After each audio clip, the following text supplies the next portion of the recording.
Nous avons appelé la liste à Lisieux les jours heureux, parce que pour nous c'est un symbole fort, puisque c'était le nom donné au programme du Conseil national de la résistance au sortir de la Deuxième Guerre mondiale. C'est un programme qui rétablissait à l'époque la démocratie, la souveraineté du peuple, la liberté de la presse, un programme qui a instauré la sécurité sociale, les retraites ouvrières, les comités d'entreprise, bref, toutes ces avancées politiques et sociales qui aujourd'hui sont malheureusement remises en cause, déconstruites et supprimées. Et c'est vrai que pour nous, dans notre démarche, de voir un président, un gouvernement qui se disent de gauche, continuer dans le même sens que le gouvernement précédent, sans avoir comme priorité d'améliorer le quotidien de tous ceux qui sont dans la mouise, on peut le dire comme ça, et qui ont pourtant grandement contribué à les placer là où ils sont, eh bien pour nous, c'est tout simplement insupportable. Et c'est pour ça que les 35 qui constituent la liste à Lisieux les jours heureux ont sans hésiter choisi leur camp.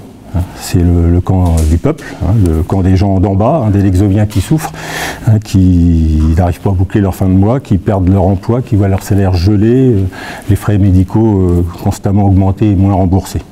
C'est donc cette démarche-là que nous mettons en œuvre localement.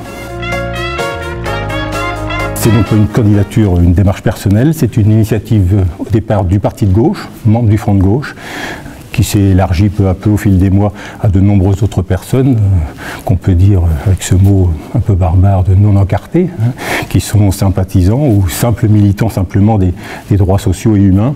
Et aujourd'hui, nous présentons une équipe alternative, alternative résolument de gauche, qui s'oppose aux politiques d'austérité qui sont menées au niveau national depuis plusieurs années par des gouvernements successifs et dont chacun constate que ça ne fait que creuser des inégalités et développer la précarité.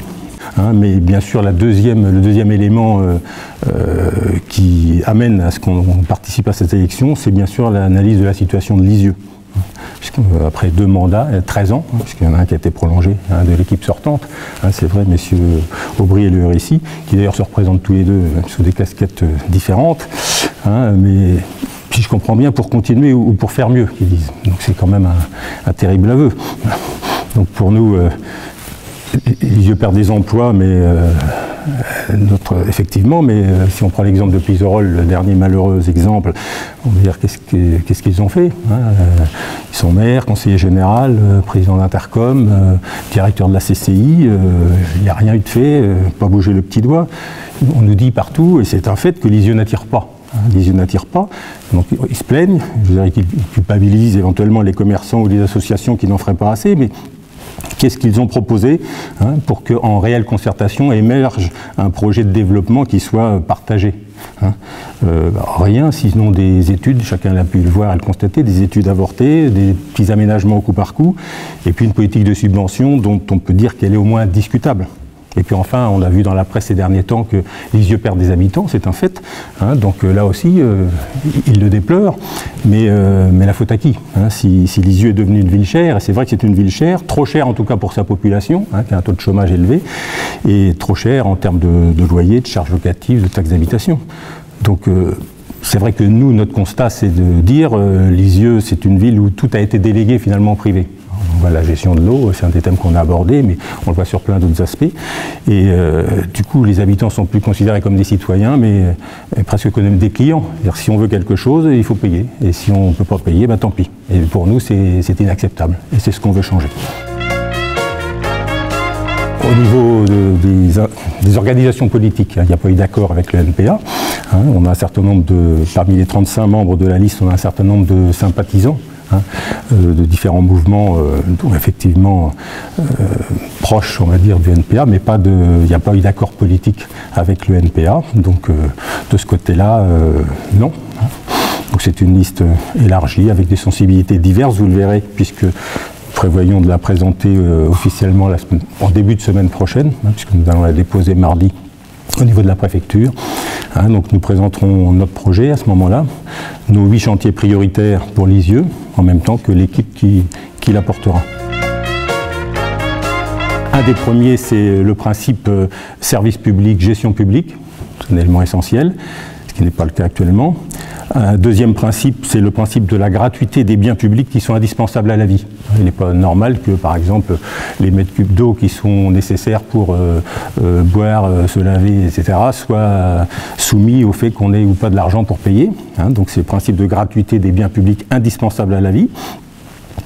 Un autre élément, c'est vraiment une nouvelle priorité forte donnée à l'éducation et à la culture, qui sont des éléments indispensables à l'amélioration du vivre ensemble et qui nous semblent préférables à la multiplication de la vidéosurveillance. Ce n'est pas la même société que nous visons, nous. Un autre élément, c'est un accompagnement fort à l'économie sociale et solidaire et aux structures de production bio. Et puis un élément aussi important, c'est la mise en place des outils indispensables à une réelle démocratie, qui permettent aux Lexoviens d'être acteurs des changements de la ville, et pas de voir des choses se transformer sans que finalement ils étaient au courant, et puis qu'ils apprécient et qu'ils approuvent, et qu'ils s'emparent de la chose. Donc nous allons donc décliner ces éléments-là sous la forme d'actions concrètes, dans le projet qu'on présentera la semaine prochaine, donc des actions concrètes que nous mettrons en œuvre. Mais ce sera tout sauf un catalogue. Notre objectif, c'est pas de faire un catalogue du genre demain on rase gratis, ou etc. C'est pas ça. On sait bien qu'il y en a d'autres qui le font et que souvent ça termine aux oubliettes et on s'en rappelle 6 ans après comme la liste des promesses non tenues. Donc nous, c'est pas un catalogue qu'on souhaite faire, c'est vraiment un projet, une méthode et une équipe. Et pour ça, nous allons, j'en suis convaincu, convaincre les Lexoviens. Nous ne sommes pas des sortants, nous sommes des nouveaux, il n'y a pas d'élus sortants, il n'y a pas de gens qui cumulent. Nous allons donc convaincre les Lexoviens que très rapidement, par des choix politiques différents, parce que pour nous, une élection municipale, c'est une élection politique. Il y en a qui disent que non, c'est pas politique, c'est local. Si, c'est fondamentalement politique. Et donc par des choix politiques différents, qui replacent l'intérêt général vraiment au centre et l'humain au cœur, eh bien, nous pouvons radicalement changer la gestion de la ville et, ce faisant, améliorer rapidement le quotidien des gens. Et c'est vraiment donc ce que j'ai envie de dire, c'est qu'avec eux, avec vous, s'ils nous regardent, c'est vraiment refaire de Lisieux une ville humaine, durable et solidaire. Il y a donc ce soir, il y a une réunion importante sur justement l'exemple de la gestion publique dans le domaine de l'eau. Donc c'est un temps fort qui correspond à nos principes importants de notre projet. Et nous aurons un autre temps de réunion publique le 13 mars. Le 13 mars, là ce sera un projet global, ce n'est pas un thème particulier ciblé, ce sera le projet global.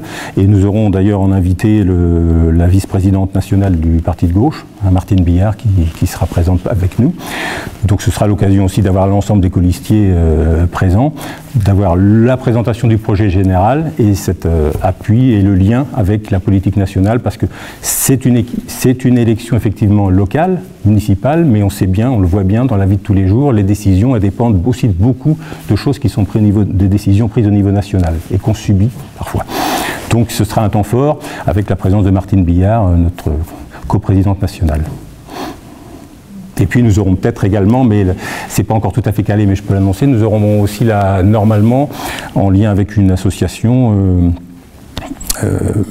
la présentation d'un film qui s'appelle justement Les Jours Heureux, qui tourne pas mal au niveau national en ce moment et qui présente justement, dans le contexte de l'après-guerre, cette mobilisation des esprits et des gens pour développer tout ce dont je parlais en introduction.